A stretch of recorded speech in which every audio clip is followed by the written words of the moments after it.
গুছাই সেজেছেন। আপনারা বাংলাদেশের একজন মানুষকেও যতদিন পর্যন্ত কাজের আওতায় নিয়ে আসতে না পারবেন ততদিন পর্যন্ত কোনো উচ্ছেদ চলবে না।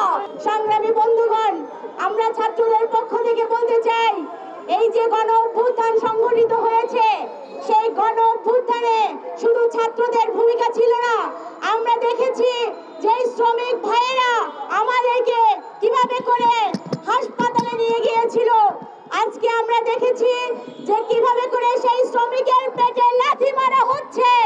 আমাদের শ্রমিকেরা যখন তার জীবিকার জন্য পথে নেমেছে, আজকে আমরা শ্রমিকদের দেখেছি কিভাবে করে লাঠি সোটা নিয়ে তাদের উপর হামলা করা হয়েছে।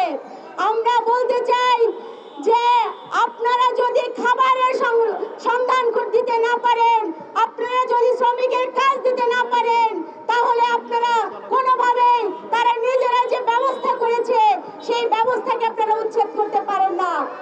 আমরা সরকারকে বলতে চাই, কাজ দেওয়ার মুরদ নাই, কিল দেওয়ার গুছাই সেজেছেন।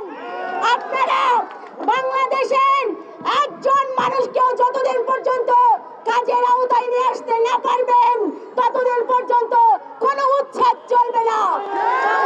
বন্ধুগণ, আমরা বলতে চাই যে আজকে দেখেছি 5 তারিখের পরেও সাভারে আমাদের 5 জন শ্রমিককে গুলি করে হত্যা করা হয়েছে। আমরা বলতে চাই, এটি কেন হলো সেটির জবাব দিতে হবে। সংগ্রামী বন্ধুগণ, আপনারা ভয় পাবেন না, এদেশের ছাত্র জনতা আপনাদের সঙ্গে আছে। আপনাদের সাথে আমরা প্রয়োজন হলে আবার